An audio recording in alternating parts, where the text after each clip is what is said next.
Okay, part 7 of the Rime of the Ancient Mariner. The pilot's boat and the mariner's ship meet. When the pilot and the hermit see the mariner and his surroundings, all these dead corpses, the pilot and the hermit have different reactions to this scene. The mariner does ask the hermit for absolution, and now the mariner is compelled to spend the rest of his life telling his tale, somehow knowing who needs to hear it most when he meets them. As the mariner rejoins humankind, he appreciates it, people, and loves all things. It is almost as if he had this near-death experience, and in a way, has he? Yeah, I mean, he could have died out in the ocean. He's trying to live differently, and he's trying to correct others as well. So let's take a look at part 7. He's heard the oars. Okay. This hermit good lives in that wood which slopes down to the sea. How loudly his sweet voice he rears. He loves to talk with mariners that come from a far country. He kneels at morn and noon and eve. He hath a cushion plump. It is the moss that wholly hides the rotted old oak stump. So interesting, he has isolated himself from humankind. And you think about the churches where maybe you go once a week. This hermit, very righteous, kneels at morning, noon, and eve. His cushion is just this mossy old stump. So kind of a romantic view that you don't have to go to church to worship God. You can worship him just fine outdoors. And I've heard that argument from more people who like to spend their Sundays fishing or hunting or something else. Anyway, the skiff boat neared. I heard them talk. Why, this is strange, I trow. Where are those lights so many and fair that signal made but now? So they had seen had seen the angels departing and making those lights, but now they don't see them. Strange, by my faith, the hermit said, and they answered not our cheer. The planks looked warped, and see those sails, how thin they are and sere. I never saw aught like to them, unless perchance it were brown skeletons of leaves that lag my forest brook along, when the ivy tod is heavy with snow, and the owlet whoops to the wolf below, that eats the she-wolf's young. Okay, lots of imagery here. So the hermit is saying, I've never seen such thin sails, except the leaves that are left on the skeletons of trees in winter, that ivy heavy with snow, and then he goes on about the owlets and the wolves so that you get some images in your mind of the animals. Dear Lord, it hath a fiendish look, the pilot made reply. I am afeard. Push on, said the hermit cheerily. So can you tell the difference in opinion? The pilot is afraid, thinks it's evil, and the hermit is just like, let's go see. The boat came closer to the ship, but I nor spake nor stirred. The boat came close beneath the ship, and straight a sound was heard. Under the water it rumbled on, still louder and more dread. It reached the ship, it split the bay. The ship went down like lead. So before they get there, the whole boat sinks. This is good for the ancient mariner, because then they don't see all the corpses, right? Stunned by that loud and dreadful sound which sky and ocean smote, like one that hath been 7 days drowned, my body lay afloat. So again, this 7 days comes in. He's floating. But swift as dreams myself I found within the pilot's boat. He's rescued. Upon the whirl where sank the ship. So when a ship goes down, often that force is going to create a whirlpool.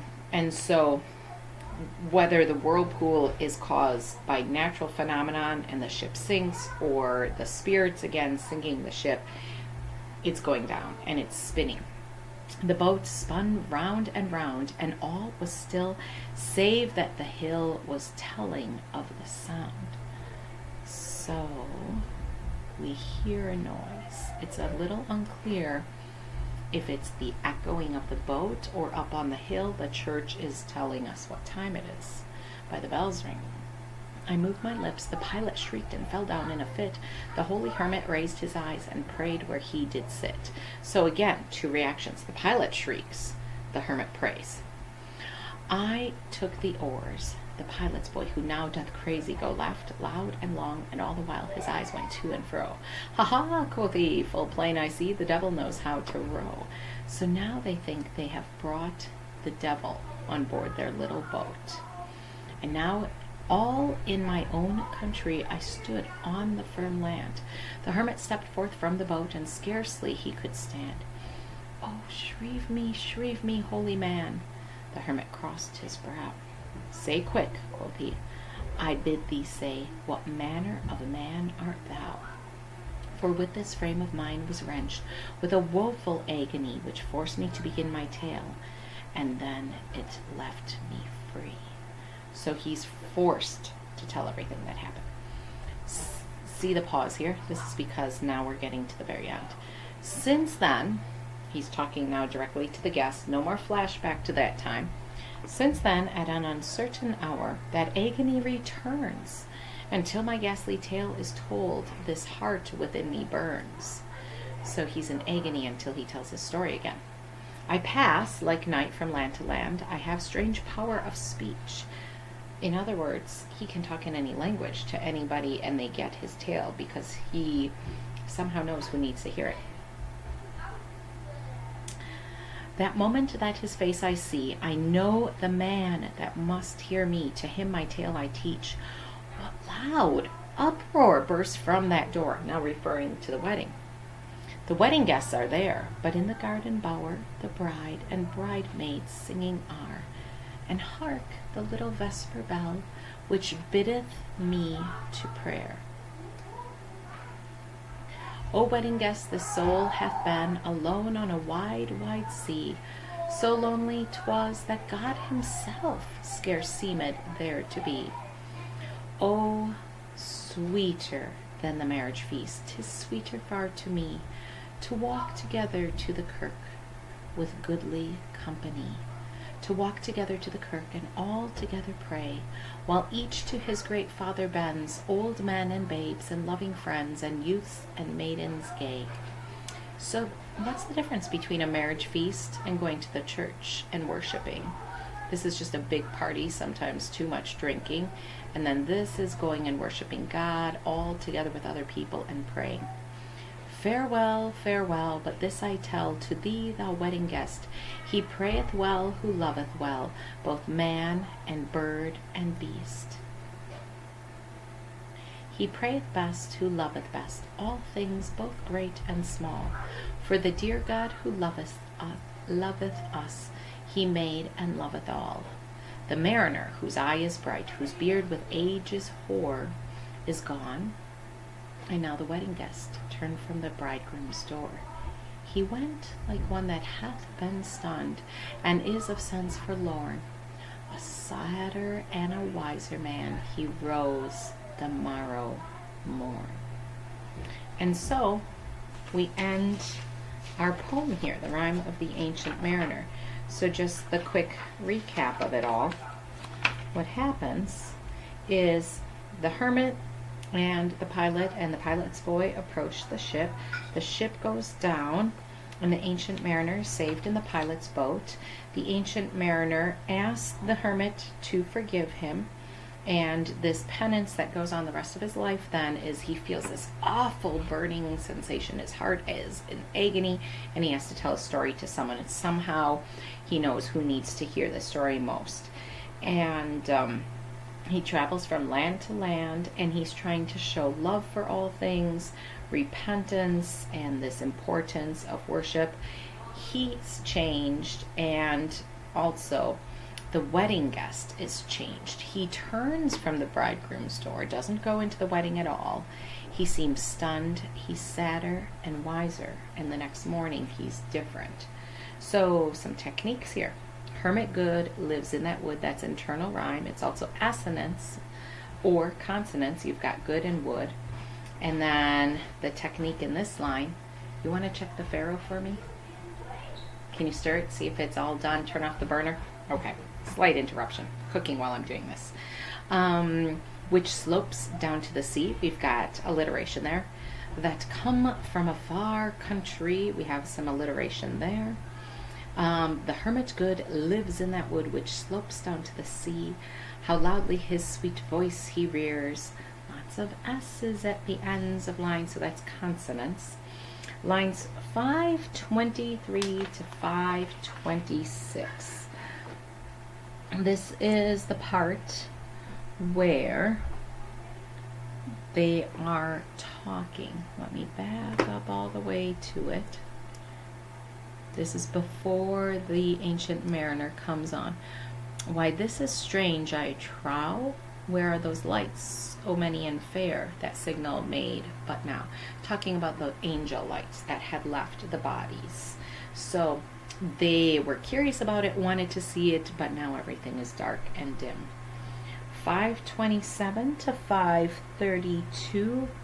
That's this next part here. Strange by my faith, the hermit said. They answered not our cheer. He's wondering why nobody said anything. This is some archaic language. The planks look warped. See those sails, how thin they are, and sheer is what we would say, very thin. I never saw nothing like them, unless maybe possibly it were. So that's kind of putting that archaic language in a more modern version. The hermit says he's never seen anything like the ancient mariner's ship, unless it was brown skeletons of leaves. And he talks about the owlet that eats the young wolf cub. So kind of unnatural images here, that things are strange, and so therefore this ship is strange too. So if we were going to replace his adjectives, brown skeletons of leaves that lay my forest brook along, when the ivy tod is heavy with snow, and the owlet whoops to the wolf below, that eats the she-wolf's young. Dear Lord, it hath well, that's the pilot. Okay, so if we were going to change how the hermit is talking, we might just say it's very strange, it's odd, it's unusual, it's opposite, it's not like we've seen before. The pilot thinks the boat looks fiendish, and the hermit encourages him to push onward. As they approach the ship, the ancient mariner does not speak or move, and then there's this sound. 538 to 549. The boat came close beneath the ship, and straight a sound was heard. Immediately a sound was heard. Under the water it rumbled still louder and more dread. It reached the ship, it split the bay. The ship went down like lead. So it is almost as if something has come underneath the ship and has broken it up. Whether it's that spirit of the Arctic or some other unnatural force or whatever it is. That's what happens, and it sinks. There's two techniques. Always still, save that the hill. So we've got internal rhyme. We've also got alliteration, or we've also got consonants, because we've got all, still, and hill. The mood of the poem up to this point has been very slow moving, quiet, and dreamy. 546 to 560, well, he uses the word swift, and he's in the pilot's boat, and then there's whirl and spinning round and round, and so this is almost like the final wake up, like, okay, all of that experience is over, whoosh, back in Kansas, no more Oz. So the characters of the pilot and the hermit act as foils for each other. That means they're opposites. So the pilot is horrified, the hermit is praying. So one just says there's no hope, and one turns to heaven. The mariner is the first to speak, and he's taken the oars, and the pilot's boy just sits there laughing, and his eyes are spinning around like he's crazy. And he says, "The devil knows how to row." So he's calling the ancient mariner the devil. 578 to 590, why does he need to tell his tale? It's part of his penance. Then if we go back to 644, when those two spirits were discussing him, the man hath penance done, and penance more will do. Way back then, we knew that this is going to happen. He has to do more penance. In line 601 to 604, he tells how he treasures human company. Why do you suppose he says this to the wedding guest? The wedding guest was going to go into the wedding, and he said he wanted to see the bridegroom, and all of that it was a relative. But you almost get the sense that maybe he just wanted to go there and enjoy the feast and party and not really spend the time with the people. I know I've gone to more weddings where there just was never enough time to really enjoy the people because you're so caught up in, we have to do this and do this and do this. And it's other moments in time when you actually get to sit down and spend time and enjoy a visit with somebody else. So not always at a wedding. Maybe that's part of it too. What advice does the ancient mariner give? He prayeth well who loveth well, both man and bird and beast. So in order to pray well, as the ancient mariner found out, you have to have love in your heart for everyone, and for all animals too is included here. What is now the attitude and the reaction of the wedding guest in the last stanza? He's sadder, he's wiser, he's changed. Explain how having the mariner tell this tale outside of a wedding sets up a contrast. Okay, once again, it's another frame story. So we've got the mariner talking to the wedding guest, and then within his story, he tells about this strange journey he took on the ship. So if we just jumped into the story, it's a weird story. But now, if we have the mariner telling the wedding guest this, then it's like, this happened to me. And now we understand he has to do penance, and this is part of his penance. It's got much more of a twist to it, because somehow he's able to discern who needs to hear his tale.